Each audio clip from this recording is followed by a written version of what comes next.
This planet is threatened with destruction, and we who live in it with death. The heavens reek, the waters below are foul. We are in a crisis. This is a CBS News special. Earth Day, a question of survival. Welcome to Balancing Life's Issues, the podcast. I'm your host, Kai, and today we are here to celebrate Earth Day, which occurs every year on April 22nd. But why this date? Well, as you just heard from a CBS Evening News clip from April 22nd, 1970, the nation came together and urged our leaders to act. Good evening. A unique day in American history is ending, Earth Day, a day dedicated to enlisting all the citizens of a bountiful country in the common cause of saving life from the deadly byproducts of that bounty. Reading from EPA.gov, in the spring of 1970, Senator Gaylord Nelson created Earth Day knowing there were no legal or regulatory mechanisms to protect our environment. At that time, you could legally dump toxic waste into a local stream or spew black clouds of toxic smoke. The establishment of Earth Day pushed the conversation onto the national agenda. It made it important, and people reacted. Earth Day still came through. Act or die. We begin our report with Bruce Morton in Denver. Bicycles at the state capitol were a Denver symbol. Auto pollution is a major problem here in the country's 17th most polluted city. 20 million Americans demonstrated in different U.S. cities, and it worked. In December 1970, Congress authorized the creation of a new federal agency to tackle environmental issues, aptly named the U.S. Environmental Protection Agency, or the EPA.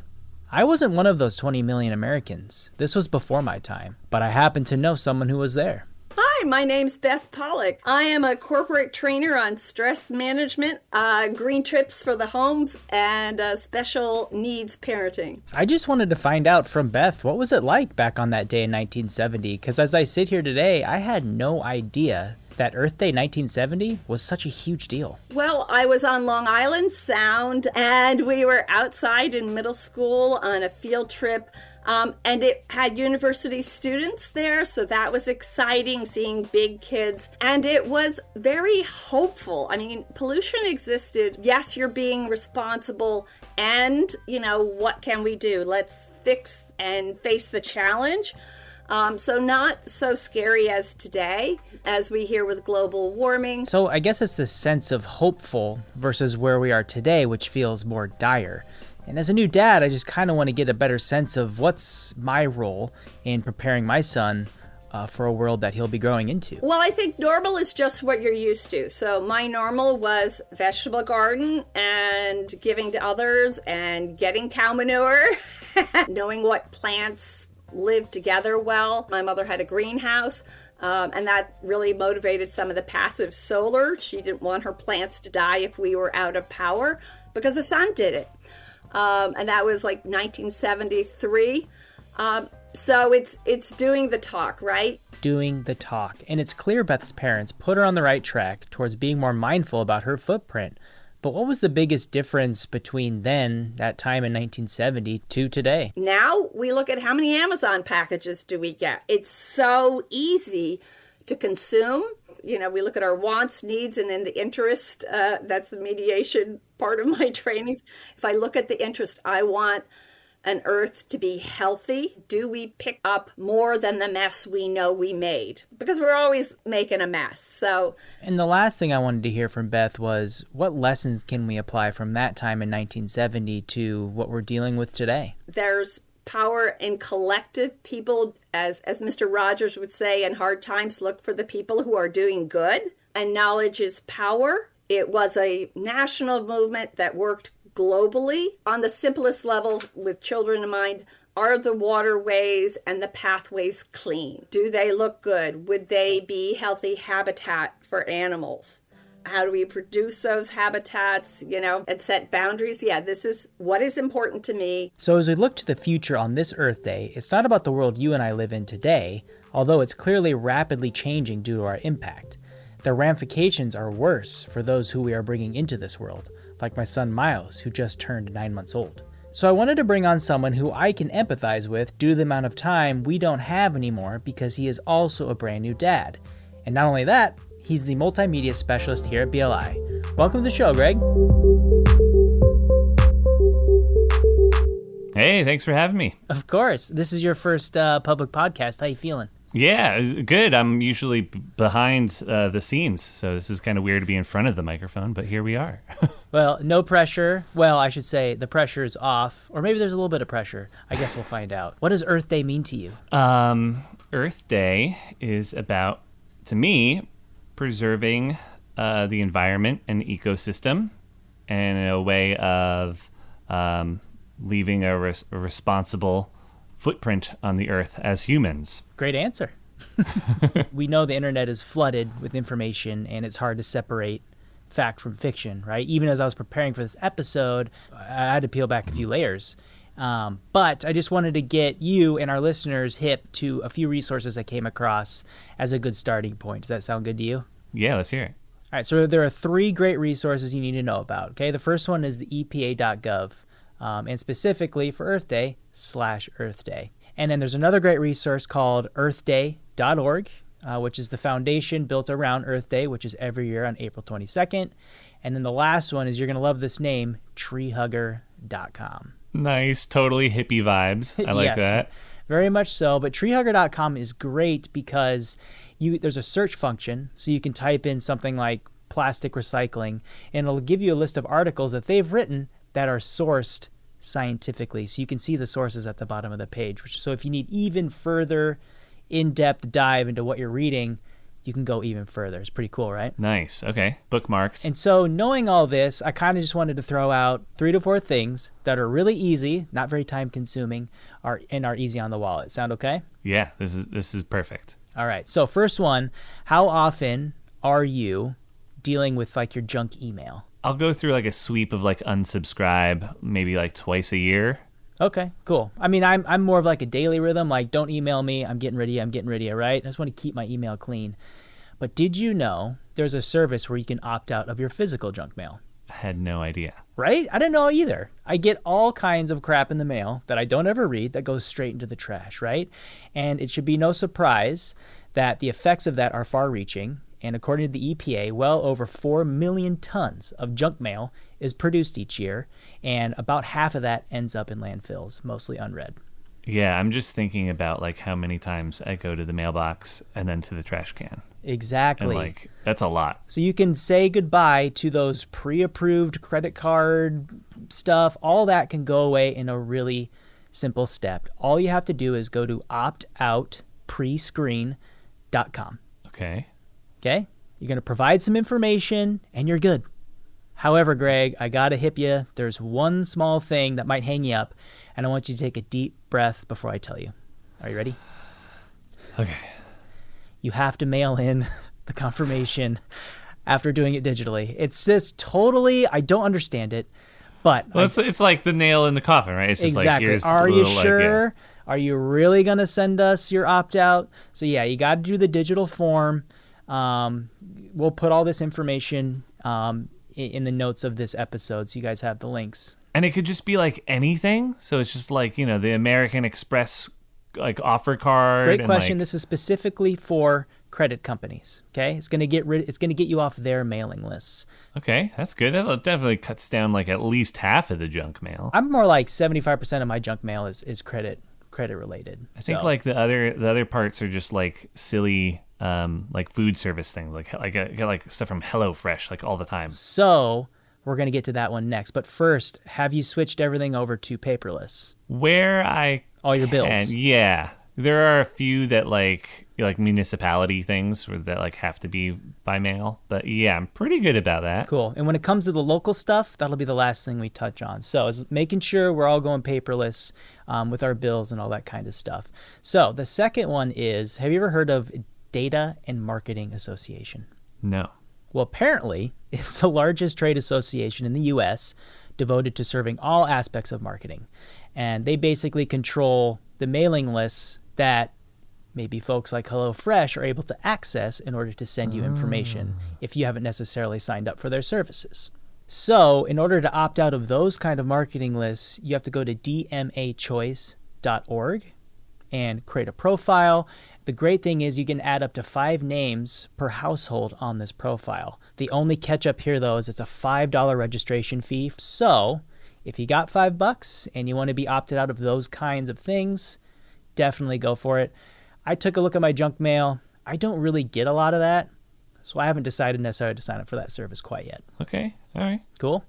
Now, you had mentioned local municipality stuff, right? Yeah. I definitely get a lot of that, especially election season or utility bill from the village. For those, you're going to need to go straight to the source. Do a little Googling, find the website, maybe even call your town hall and ask them to make sure that you are switched to paperless billing. Or I could unsubscribe from billing and they just don't have to bill me There anymore. you go. That'd be Yeah, I really would love great. not to pay my water bill, right? Okay, cool. Alrighty, so that takes care of kind of like our junk mail. And again, maybe 15 minutes of your time, Greg, and you could eliminate most of the physical junk mail that you'll receive in your lifetime. Pretty neat, right? Mm-hmm. Cool. Let's talk about recycling. Do you recycle? Yes. I have some bad news, Okay. and it's named plastics. Uh-huh. What percentage of plastics do you think are actually recycled? Oh, gosh, I think this all the time, actually. I would hope that, it's above 50% at least. 6%, bud. Oh, It's brutal, right? yeah. Yeah, I that one hit me in the stomach as I was kind of doing this research, and it's dropped from its peak 9.5%. So yeah, it's not a good thing. And this includes things that are exported to China, right? Because we know that we export a lot of our plastic to be recycled in other places. But unfortunately, plastic is about as bad as it gets when it comes to things we use. However, there is good news here, and it's called glass. Do you recycle glass? Yeah. One of the key benefits of glass recycling is its low amount of energy required to melt it down for a new purpose. Glass is made from things like sand, soda ash, and limestone. And once melted, glass can be poured and molded into shapes of new bottles, jars, and containers. And it's estimated that 80% of glass recycled becomes reused in new products, which is pretty great.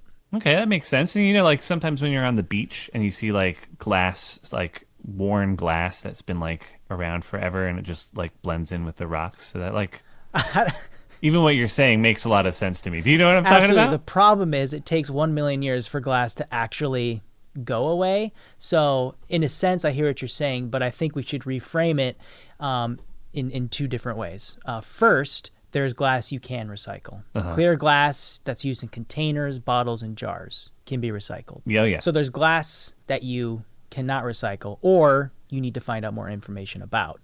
And that would be colored glass. Your three main glasses are clear, amber, and green. Again, part of your research that you need to do with your municipality is, do these glasses need to be separated in order for proper recycling? Because the melting points of those glasses are different. So if I have a bunch of clear glass and some green gets thrown in there, you're actually going to spoil the whole batch. Oh, no. Yeah, and if the worker, who is, I'm sure, is many hours deep into sorting glass, it's this idea of how can we help as much as possible before it gets to the person Right. who's actually recycling. So I checked it out for my municipality. Turns out all that glass can go in there together, no problem. So homework for you, do some research to find out, can all my glass go in? Right, to because one I'm place? thinking about it. There is an alcoholic beverage company that I enjoy that does green glass, right? And I'm like, Right, oh, crap, exactly. okay. And then there are some that are, what's the word you used? Amber, right? Interesting.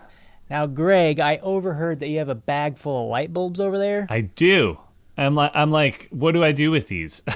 Not recyclable. Okay. In fact, they're sometimes considered hazardous waste.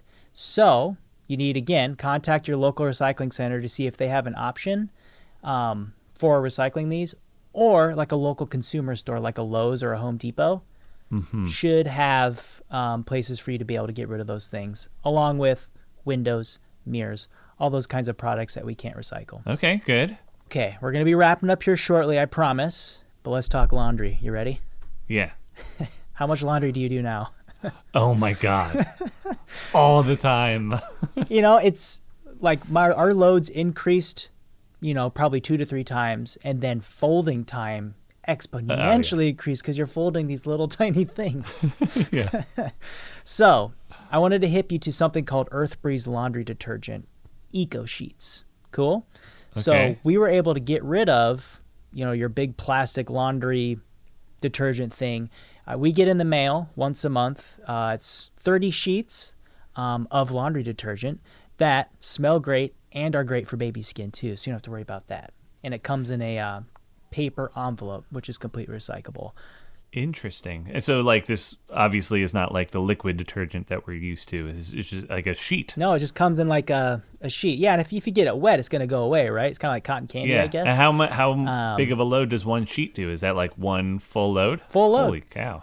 So if you got a halfie, rip it in half. Nice. All right. Yeah. So you can get up to 60 loads. One a month is great for us. So. Do you want to hear something really silly? Totally. I'll finish like a liquid laundry detergent bottle, and I don't know how to recycle it. I don't know what to do. So like do you like rinse something like that, or like thoroughly before you throw that into the recycling? Like what's the rule on like dirty versus clean? In general, the best practice for recycling anything really is to make sure it's cleaned out, especially with food. Food can really ruin the recycling process. It contaminates the process. And on that note, if you're putting plastic bags into your recycling that holds your recycling, got to cut that out. Oh, good. I don't do that. Yeah. And I thought that didn't know that affected. Yeah, anything, so that's good. plastic bags ruin the process as well for recycling. So last one, Okay. and I know I can hear my baby upstairs, and it's time for me to take over. Do you use dryer sheets? No. Nice. I love to hear it. It was not from an environmental perspective at all, other than just I think that they're a pain in the butt. But Yeah. Well, you're totally right, and they actually don't work. It's just something that was pushed onto us consumers and just kind of turned into something, I'm just supposed to do that, right? They absolutely don't necessarily work. There's no hard evidence on the effects of the chemicals they use in the dryer sheets. They don't necessarily work at all, frankly. But there's a great alternative, and we're talking dryer balls. You ever heard dryer balls? no. Dryer balls are amazing. We've been using them for years. They usually come in a set of 3 or 6, and they're felted wool balls that you put in your dryer with your laundry, and they bounce around and kind of help keeps fluffed, and it allows air pockets to be formed to make sure your drying cycles are shorter, they're more efficient, and they get rid of static. And if you really, really, really need that dryer sheet scent that you love so much as you're folding laundry, all you got to do is put some essential oil on those dryer balls, and bang, your clothes are smelling like however you want them to smell like. Oh, wow. All right. Yeah. Alrighty, so I hope those 4 dirty tips of getting rid of your physical junk mail, learning how to recycle glass appropriately, getting rid of dryer sheets, and hopping on to the laundry eco sheet bandwagon. I'm hoping I'm setting your household up for some success over there. You're blowing my mind right now. These are all great tips. I really do appreciate it. All right. Well, Greg, thank you so much for being here, and I'm sure I'll see you in like a Teams meeting in like a second. Sounds good. Thanks, Guy. All right. See ya. Bye.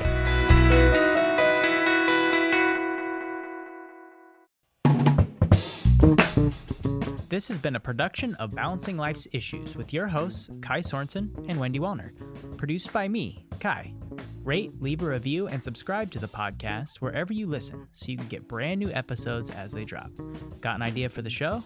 Email me, kai@balancinglifesissues.com. Anything to add, Miles?